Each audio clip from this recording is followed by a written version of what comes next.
Bien, queridos hermanos, todo está listo para escuchar el mensaje que Dios tiene para cada uno de nosotros a través de los labios de nuestro hermano anciano Juan Carlos Angomás. Dios te bendiga.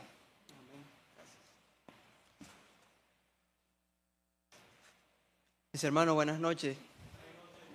Que Dios les bendiga. En esta noche para mí es un privilegio el estar aquí en la casa de Dios para compartir su palabra. En la Biblia leemos lo que fue la lectura bíblica en el libro de Jeremías, capítulo 12, versículo 1. Hay una pregunta allí bien interesante que el profeta Jeremías le hace a Dios.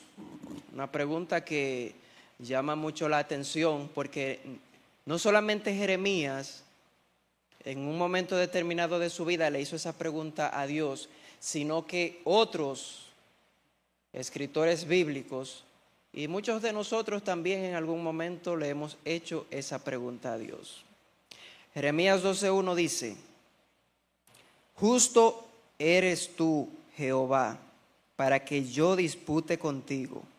Sin embargo, alegaré mi causa ante ti.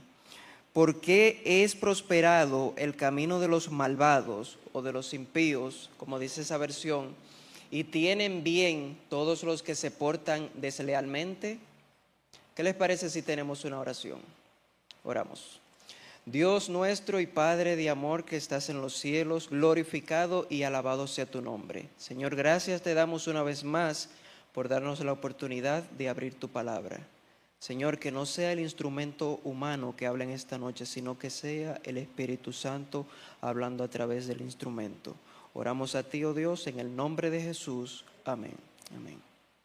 Durante los últimos miércoles hemos estado trabajando con la lectura del libro titulado Prosperidad Verdadera. Esto es una iniciativa del Departamento de Mayordomía de esta iglesia de Río Piedras, donde estamos analizando, estamos aprendiendo la prosperidad desde diferentes tópicos. Y hoy en día hablar de prosperidad puede significar un desafío o un problema, especialmente en los púlpitos. Porque hoy día es muy común escuchar en muchas denominaciones hablar de la prosperidad desde el púlpito. Hay que tener mucho cuidado cuando se habla de prosperidad porque este es un tema que está en el tapete y puede traer ciertos malentendidos o cierta confusión en aquellos que quieren acercarse a Dios. Y en esta noche el tópico es titulado La prosperidad en los impíos.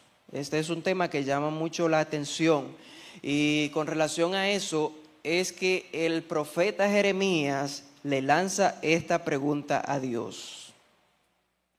Y él dice que Dios es justo, es un reconocimiento que él hace de Dios y destaca esa cualidad de Dios, de que Dios es justo y de que él no era nadie, Jeremías no era nadie, porque él dice: justo eres tú, Jehová, para que yo dispute contigo. Sin embargo, pero no me voy a quedar con la duda, no me voy a quedar con eso dentro de mí, sino que te voy a hacer la pregunta: ¿por qué es prosperado el camino de los malvados y les va bien a todos los que se portan deslealmente? Es decir, no tiene sentido cuestionar la justicia divina desde el pensamiento del profeta Jeremías.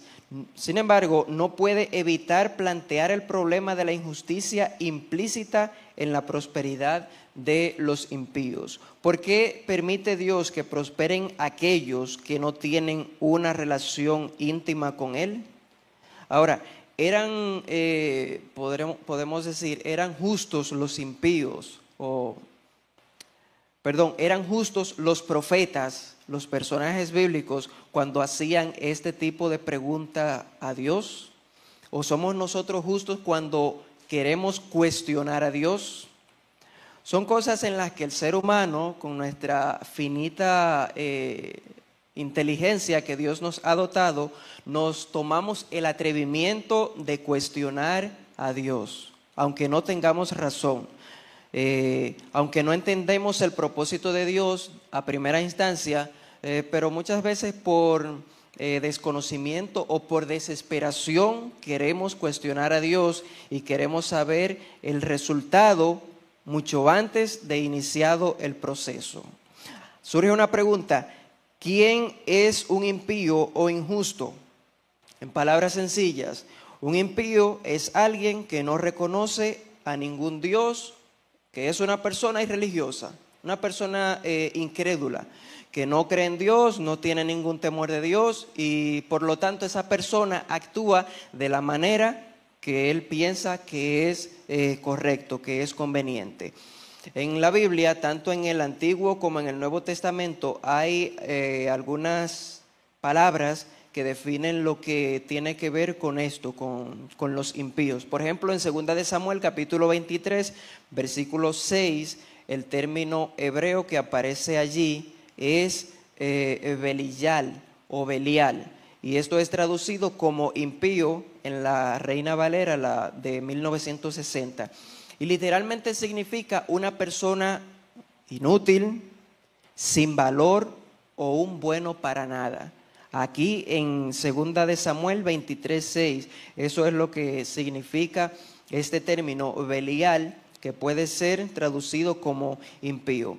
Otro término también que encontramos en la Biblia es Janeb. Se traduce como impío en Job capítulo 8 versículo 13 y significa alienado de Dios o alejado de Dios, una persona que no tiene nada que ver con Dios. Otro término que encontramos también es Janeb, puede significar también, es traducido en Job 13:16 como una persona hipócrita. Y la palabra malo o impío aparece también en muchas ocasiones en la Biblia a partir de la palabra raza, con S, raza. Y es traducido como alguien que denota que es condenado, que es culpable, que es un delincuente, que es un inicuo o que es un perverso. Y específicamente se refiere a una persona activa o moralmente mala. Y cuando vemos estas referencias bíblicas en el Antiguo Testamento, debemos verlo también en el Nuevo Testamento. Por ejemplo, en Romanos 4:5, la palabra, el término griego para impío es asebes. Se usa con frecuencia y quiere decir injusto, impío o malvado. También se encuentra en 1 de Timoteo, capítulo 1, versículo 9, y también en 2 de Timoteo, capítulo 3, versículo 2. Entonces, teniendo esto en mente, podemos concluir que el término impío señala a una persona que no tiene temor de Dios ni respeto por valores morales genuinos. Hay tres palabras en esta noche que debemos aprender. Al tener ya la base de lo que es una persona impía, hay tres palabras que debemos aprender esta noche. Y con relación al pecado, tenemos que tener en cuenta que el pecado se presenta de manera estructurada en tres realidades diferentes. Y escuchen bien las tres palabras para que se la aprendan. La primera palabra es iniquidad. La segunda es rebelión o transgresión. Y la tercera palabra es pecado. ¿Cuál es la primera palabra? La segunda, rebelión. Y la tercera, no se les va a olvidar. En la salida yo le voy a preguntar a ver si se recuerdan de esas tres palabras. Iniquidad, rebelión y pecado. En Éxodo capítulo 34, los versículos 6 y 7 aparecen estas tres palabras: iniquidad, rebelión y pecado. También aparece, el salmista hace uso de ellas en el Salmo capítulo 32, los versículos 1 y 2, y también en el versículo 5 del mismo capítulo 32. La palabra pecado proviene del hebreo hatad. ¿Cuál es el significado de pecado? Sencillamente errar al blanco. La Biblia dice que el pecado, la transgresión de la ley es pecado. El transgredir la ley de Dios es pecado. En otras palabras, es fallar al blanco. ¿A qué blanco? Bueno, al blanco, al ideal que Dios nos ha puesto.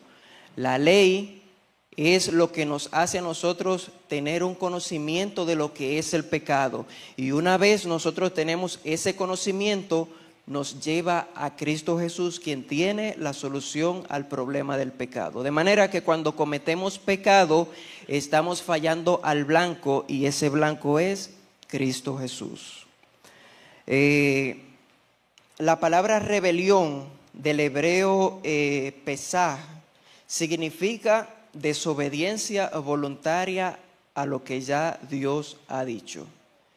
Rebelión es, un ejemplo es cuando yo decido hacer algo, o una persona X decide hacer algo en contra de Dios, sabiendo que eso no está de acuerdo con lo que Dios dice. La persona osadamente lo hace, comete lo que es rebelión, está en rebelión con Dios. Lo hace voluntariamente, sabiendo que eso no es del agrado de Dios, pero aún así lo hace. Se traduce al español como transgresión, el término hebreo pesaj, transgresión, o más bien como rebelión. Un pecado se convierte en transgresión, escuchen esto, se convierte en transgresión cuando existe un conocimiento previo a los mandamientos de Dios. Es decir, cuando Dios prohíbe algo que una persona decide hacer, esa persona es consciente de que Dios prohíbe eso y aún así esa persona lo hace, eso es transgresión. Y el otro término que tenemos que ver es iniquidad, que proviene del hebreo awón y tiene el sentido de torcerse, doblarse o jorobarse. Un ejemplo de iniquidad es cuando se planifica cometer un pecado. Por ejemplo, los asaltantes de banco, ellos le toma tiempo estudiar lo que van a hacer. No es que ellos se levantan un día con el deseo de voy a asaltar ese banco o cualquier institución que tenga que ver con dinero. Ellos no se levantan de la noche a la mañana con ese pensamiento, sino que es algo que ellos van estudiando y analizando con detenimiento, sabiendo que eso es incorrecto, lo van analizando, planificando todo un proceso para entonces dar el golpe. Eso es iniquidad.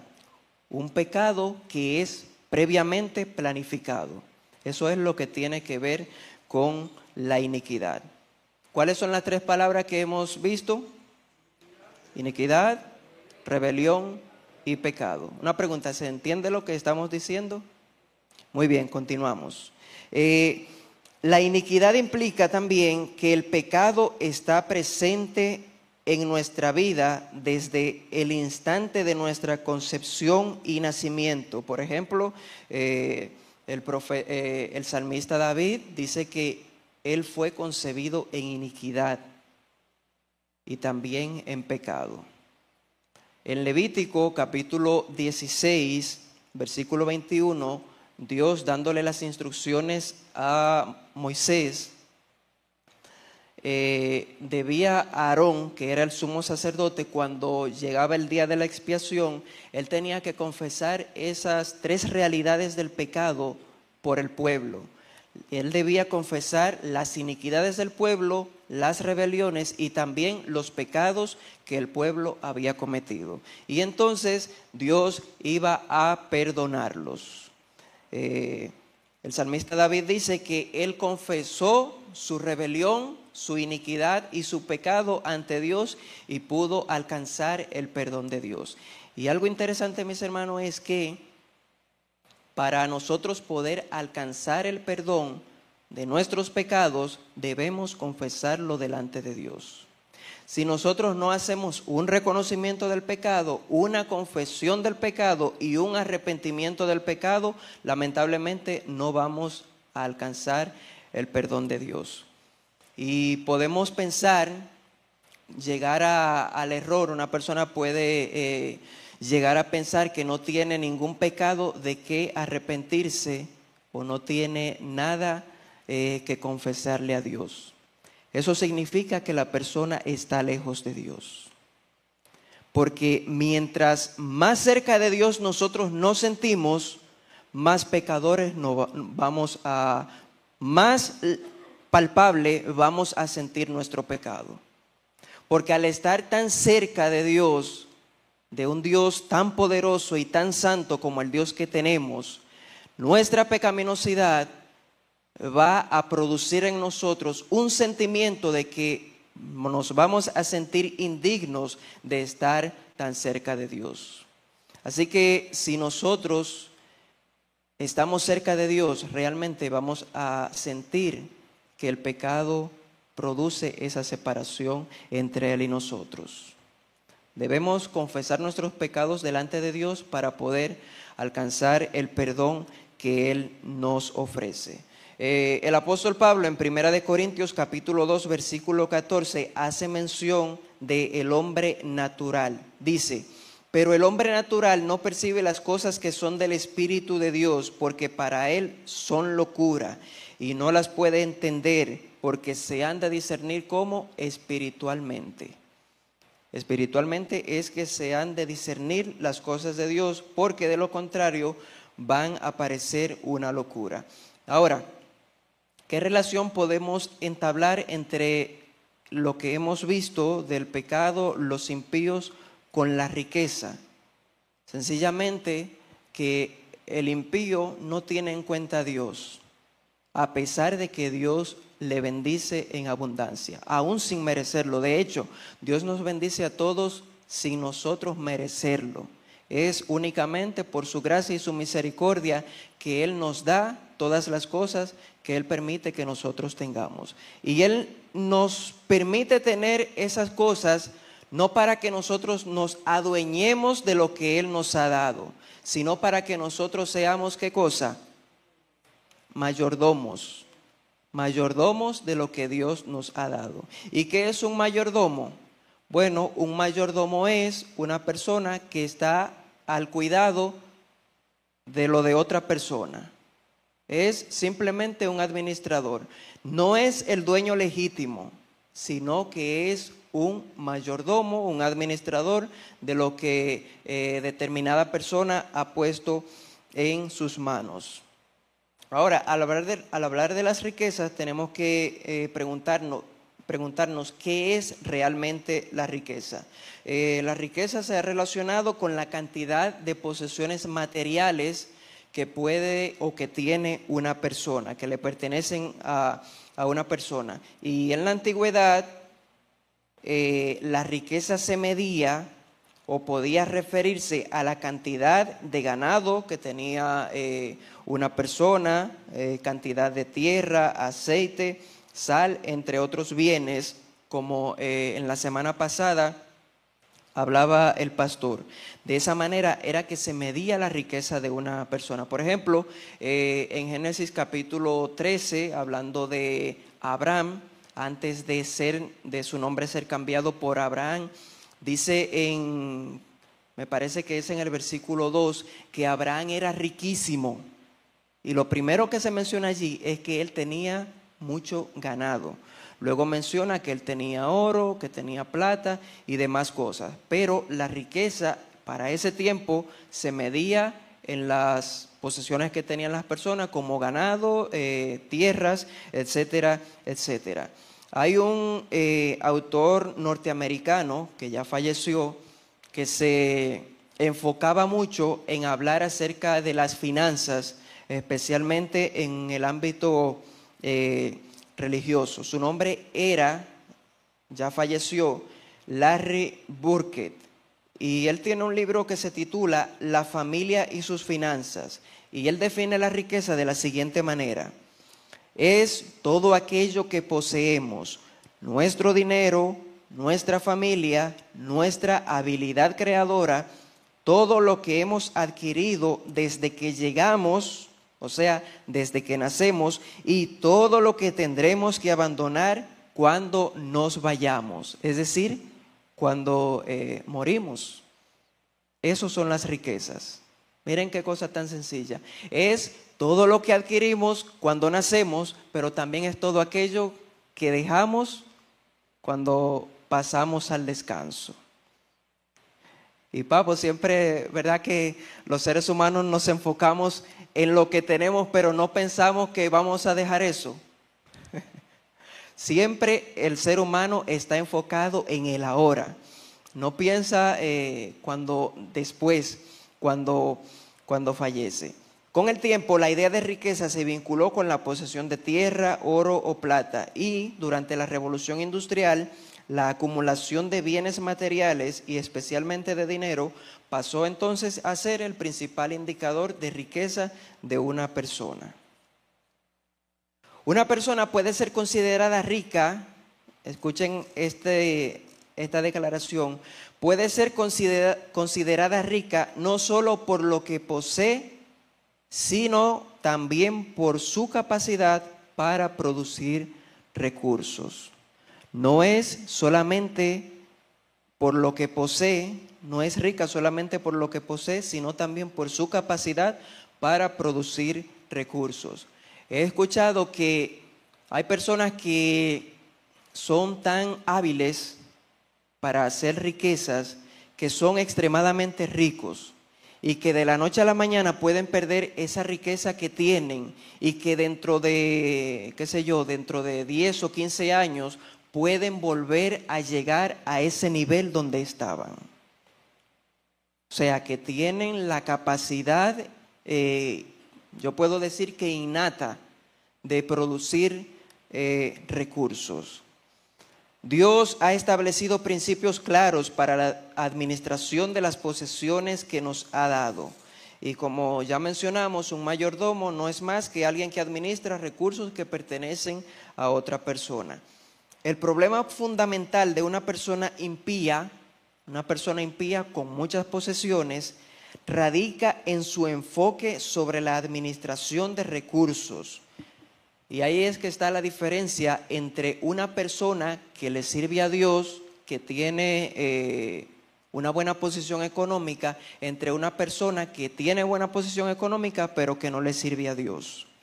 Y es que este segundo supone que es el dueño en lugar de reconocer a Dios como el verdadero propietario de todo lo que existe. El impío para todo es mío, mi casa, mi carro, mi tierra. La palabra mío no desaparece de su vocabulario.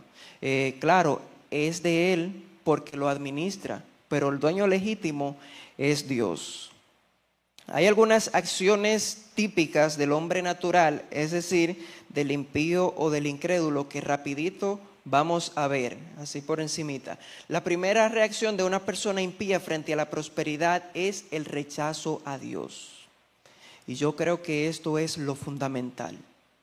Una persona impía que decide rechazar a Dios, ya de entrada, esa persona está destinada al fracaso. Y en la Biblia, en los diferentes reyes que reinaron tanto en el reino del norte, en Israel, como en el reino del sur, en Judá, casi siempre usted va a notar que cuando llegaban al reino, que se hacían grandes, que adquirían muchas posesiones y muchas riquezas, había un común denominador entre ellos. Y es que cuando se veían ya en la cúspide, en el tope, ¿qué hacían? Se olvidaban de Dios y rechazaban a Dios. Y entonces ahí era cuando venía el fracaso. Inclusive el pueblo de Israel como nación, cuando estaba bien, ¿qué hacían ellos? Se olvidaban de Dios. Pero cuando venía el problema, entonces se acordaban de Dios. Y este es el primer error que comete el impío frente a la prosperidad, y es el rechazo a Dios. Se olvida de Dios de todas maneras, a toda costa. En Deuteronomio capítulo 8, los versículos del 12 al 14, el Señor advierte a Israel sobre el peligro del orgullo que acompaña a la prosperidad, lo que puede llevar al olvido de Dios y de su misericordia. Otra acción típica del hombre impío es la avaricia. Eso está de moda hoy día. La avaricia. Personas que mientras más tienen, más quieren. Acumulando y acumulando riquezas, como el hombre de la parábola, que ya lo vimos en un miércoles pasado, que Antonio habló de ello, de que el hombre vio que había crecido tanto que ya no tenía espacio en sus graneros y decidió construir los graneros más grandes, más amplios, y entonces cuando tuviera ya todo listo, según desde el punto de vista de él, entonces dice él que se iba a sentar, iba a gozar, iba a comer e iba a beber. Y entonces es cuando viene la pregunta: oh hombre, tú haces todo eso y no sabes tú si mañana vienen a pedir tu alma. Y eso es lo que desconoce la persona impía, que no tiene en cuenta a Dios, número uno, y que desconoce también que Dios está al control de todo y que si tiene algo es porque Dios en su misericordia se lo ha permitido, pero desconoce que Dios está al control de todo y que aquí en este mundo nuestra vida es pasajera, es como un soplo, como lo establece la palabra de Dios. Otra característica de los impíos es el uso de pesas y medidas deshonestas para obtener ganancias ilícitas. Esto constituye una abominación para Dios, según Proverbios capítulo 20, versículos 23 y también el versículo 10. El engaño para obtener riquezas, para obtener posesiones materiales, es algo también que caracteriza al impío. El soborno es otra práctica común de los impíos. El sobornar, cualquier sea el ambiente en el que se desenvuelva para obtener ganancias. Y esto, delante de Dios, era un pecado aberrante. El sobornar a los jueces para favorecer a los ricos. La usura también y la extorsión son otros de los comportamientos típicos de una persona impía. Y en Proverbios 28, versículo 8 dice: el que amasa riquezas mediante intereses y usura, las acumula para el que se compadece de los pobres. ¿Y en qué consiste la usura? Bueno, la usura, en palabras sencillas, es ganar dinero con intereses elevados. Cuando una persona decide prestar a otra, pero con unos intereses demasiado altos, eso es la usura. Y el Señor prohíbe eso. Por ejemplo, hablando de el rey Joacín, el profeta Jeremías, en el capítulo 22, específicamente en el versículo 17, esta traducción es en lenguaje actual, dice: a ti solo te interesa el dinero y no te importa cómo lo ganes. Esa es una persona usurera, que no importa cómo consiga el dinero, lo importante para esa persona es conseguirlo. No importa el medio que tenga que emplear para conseguirlo. El egoísmo extremo también es otra característica del impío, centrado en acumular riquezas para sí mismo. Todos estos males el Señor los prohíbe, los condena en absoluto a lo largo de la palabra de Dios. Al no confiar en Dios, el impío pone su seguridad en sus riquezas. La palabra de Dios también confirma que los impíos pueden acumular riquezas incluso actuando en contra de los principios divinos y llevando a cabo acciones que contradicen la voluntad de Dios. Pero la pregunta que nos compete en esta noche es: ¿por qué permite Dios el progreso y la prosperidad de los impíos? Jesús dijo claramente que el Padre que está en el cielo hace nacer su sol sobre justos e injustos. También hace que llueva sobre justos e injustos. Y hay algo ya en conclusión que tenemos que tener en cuenta, y es que, como dice la Biblia, los hijos de las tinieblas son ¿qué? Son más sagaces que los hijos de luz. Es decir, son más hábiles, son más despiertos. No que sean más inteligentes, no, porque la inteligencia es, como dice la Biblia, el principio de la sabiduría es ¿qué cosa? El temor a Jehová. De manera que si usted es una persona que teme a Jehová, reconoce a Dios, usted es una persona inteligente. Y el Señor permite que los impíos sean prosperados, aunque ellos no le tomen en cuenta a Él, porque Dios en su misericordia da oportunidad a todos, y Él no hace diferencia entre uno y en otro. El punto está que al final, entonces se decidirá que esa persona o en qué esa persona usó los recursos que Dios le permitió tener. Y quiero finalizar yéndome al capítulo 73 del libro de los Salmos, específicamente versículos 16 y 17. Aquí está hablando Asaf. Él mismo se hizo esa pregunta de por qué los impíos eran prosperados y por qué ellos no recibían ningún mal. Y él dice en el versículo 16, cuando pensé para saber esto, fue duro trabajo para mí. Y el 17 dice, hasta que entrando en el santuario de Dios, comprendí el fin de ellos. Hay muchas cosas que nosotros no vamos a entender y no es necesario que nosotros la entendamos. Pero Asaf dice que cuando él quiso entender todo eso que hemos hablado de por qué los impíos son prosperados más que los justos, eso fue un duro trabajo para él. Y él pudo comprender eso hasta que entró en el santuario de Dios a ofrecer su servicio, porque él era levita. Hay muchas preguntas, como dice una canción de José Gómez, hay muchas cosas que aquí no podemos entender. Dios nos las dirá allí cuando en el cielo estemos con Él. Esas preguntas que nosotros no tenemos respuesta y que Dios ha determinado que no es necesario que nosotros sepamos la respuesta la vamos a conocer allá en el cielo. Y quiero dejarles con lo que dijo Jesús, que la vida del hombre no consiste en los bienes que posee. Dios en esta noche nos ha dado la oportunidad de llegar hasta aquí con un propósito, y es que nosotros le reconozcamos a Él como el dueño y Señor de todas las cosas, y que lo que nosotros tenemos, lo que en su misericordia Él nos ha dado, no es nuestro, le pertenece a Él.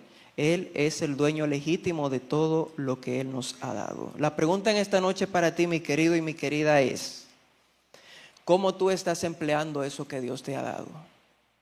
¿Lo estás empleando de una forma sabia o lo estás haciendo de una manera que no va de acuerdo a la voluntad de Dios?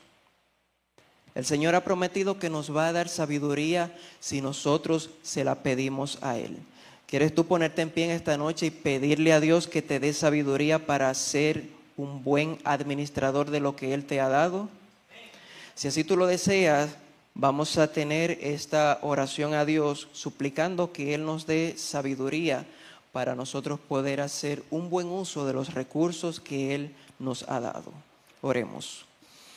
Dios y Padre que estás en el cielo, glorificamos y alabamos tu nombre, oh Señor, porque tú eres un Dios de misericordia y tu gracia para con nosotros es infinita, aún sin nosotros merecerla.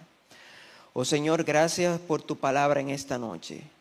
Pedimos, Señor, que tú nos des sabiduría, porque en tu palabra tú has prometido que el que tiene falta de sabiduría, pídala a Dios, el cual dará a todos abundantemente. Y nosotros, Señor, confiando en esa promesa, elevamos esta oración a ti, pidiéndote, Señor, que cuando tú vengas en gloria, nosotros podamos ser hallados fieles mayordomos, para que entonces tú nos hagas la invitación de entrar al reino del Padre Celestial.